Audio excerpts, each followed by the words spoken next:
ہمیں تو سن کے ہنسی بھی آتی ہے، کہتے ہیں جی یہ تو وہابی ہیں، اہل حدیث ہیں، سلفی ہیں، یہ ہے کیا ہوتا جی ان کا تو کوئی مر گئے مردود، نہ فاتحہ نہ درود. ہم کہتے ہیں جی ٹھیک ہے جی، نہ فاتحہ نہ درود.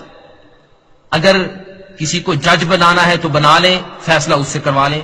فاتحہ نہ درود ہمارے فوت شدہ کے لیے نہیں، یا آپ کے فوت شدہ کے لیے نہیں، جنہوں نے اپنی کتابوں میں لکھ دیا ہے کہ جی نماز جنازہ میں فاتحہ نہیں پڑھنی. ہاں اگر دعا کے طور پہ کسی نے پڑھنی ہے تو پڑھ لے، ویسے فاتحہ جنازے کا حصہ نہیں. ہمارا اہل حدیث کا تو موقف یہ ہے کہ نماز کوئی ہو، امام ہو، مقتدی ہو، اکیلا ہو، فرض نماز ہو، نفل ہو، اونچی آواز سے پڑھ رہا ہو، ایسا آواز میں پڑھ رہا ہو، دن کی ہو، رات کی ہو، سفر میں ہو، حضر میں ہو، مرد ہو، عورت ہو، کسی جگہ پہ کوئی نماز کسی حالت میں پڑھی جائے، کوئی ایک رکعت اللہ کے ہاں قبول ہی نہیں ہوتی اگر اس میں فاتحہ نہ پڑھی جائے. ہمیں کہتے ہو نہ فاتحہ نہ درود. درود کی بات کہتے جی وہاں بھی درود نہیں پڑھتے. کس طرح سے درود نہیں پڑھتے؟ آپ جن کتابوں کے سہارے لیتے ہو، جن کتابوں سے یہ جھوٹی روایات لا کے پیش کرتے ہو، اور جو آپ کے بزرگوں نے کتابیں لکھی ہوئی کہ جی فلاں نے لکھا جی خواب میں میں نے یہ دیکھا یہ ہو گیا، فلاں خواب میں یہ دیکھا یہ ہو گیا، یہ بھی دین کا حصہ. بزرگوں نے ٹھیک ہی دیکھا ہوگا خواب میں، آخر بزرگ جھوٹ تو نہیں بولتے. بزرگوں نے یہ سارا کچھ آپ کا دین ہے. کتابیں ہیں، اور ہماری کتابیں کیا ہیں؟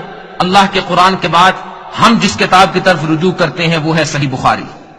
ہم اللہ کے قرآن کے بعد جن کتابوں کو دیکھتے ہیں وہ ہے مسلم، ابو داود، نسائی، ترمذی، ابن ماجہ، مسند احمد، موطا امام مالک. حدیث کی کتابیں، حدیث کی کوئی کتاب اٹھائیے اور حدیث کی کتابوں کے صفحات دیکھیے، کوئی ایک صفحہ آپ کو درود سے خالی نظر نہیں آئے گا.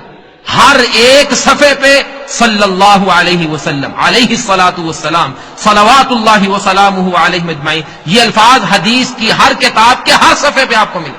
اور آپ اپنی کتابیں دیکھ لیں، ان کتابوں میں ہو سکتا ہے 10-20 صفحات گزر جائے اور صلی اللہ علیہ وسلم کا نام و نشان نہ ہو. آپ نے تو اپنی کتابوں میں یہاں تک لکھ دیا ہے کہ جی اگر تشہد میں بیٹھے ہیں اور جلدی ہے درود شریف نہیں بھی پڑھا، اشہدو ان لا الہ الا اللہ واشہدو ان محمد رسول اللہ کہہ کے السلام علیکم السلام علیکم کہہ نماز پوری ہوگی، ٹھیک ہے. ہم کہتے ہیں نبی کا یہ طریقہ نہیں ہے.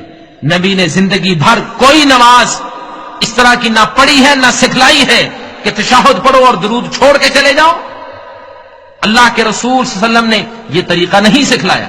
لہذا مر گیا مردود، نہ فاتح نہ درود ہمارا نہیں. کسی سے انصاف کروا لو، نہ فاتح نہ درود والے مردود کون ہیں؟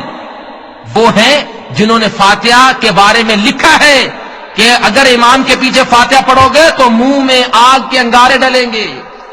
اس قدر فاتحہ سے دشمنی رکھنے والے اپنا بھیس بدل کے لوگوں سے یہ کہیں کہ جی یہ وہابی فاتحہ سے پیار نہیں کرتے، ان کو قرآن سے نعوذ باللہ چڑ. کون ہے مسلمان جو اللہ کے قرآن سے چڑ رکھتا ہے، اور کون ہے جو فاتحہ کا انکار کرتا ہے؟ لیکن ہم کہتے ہیں کہ طریقہ وہ اپناؤ جو رسول اکرم صلی اللہ علیہ وسلم نے اپنایا ہوا ہے. جو آپ صلی اللہ علیہ وسلم نے کام کیا ہے وہ کرو، جو آپ نے نہیں کیا وہ کرنے کی اجازت نہ کوئی دینے کا حق رکھتا ہے، نہ کسی فقیہ، نہ کسی مجتہد، نہ کسی امام، نہ کسی پیر، نہ کسی مرشد کو یہ حق ہے کہ وہ یہ کہے کہ یہ کام کرنے کی اجازت ہے، یہ بھی کر لو، یہ بھی کر لو، یہ بھی کر لو دین کے نام پہ.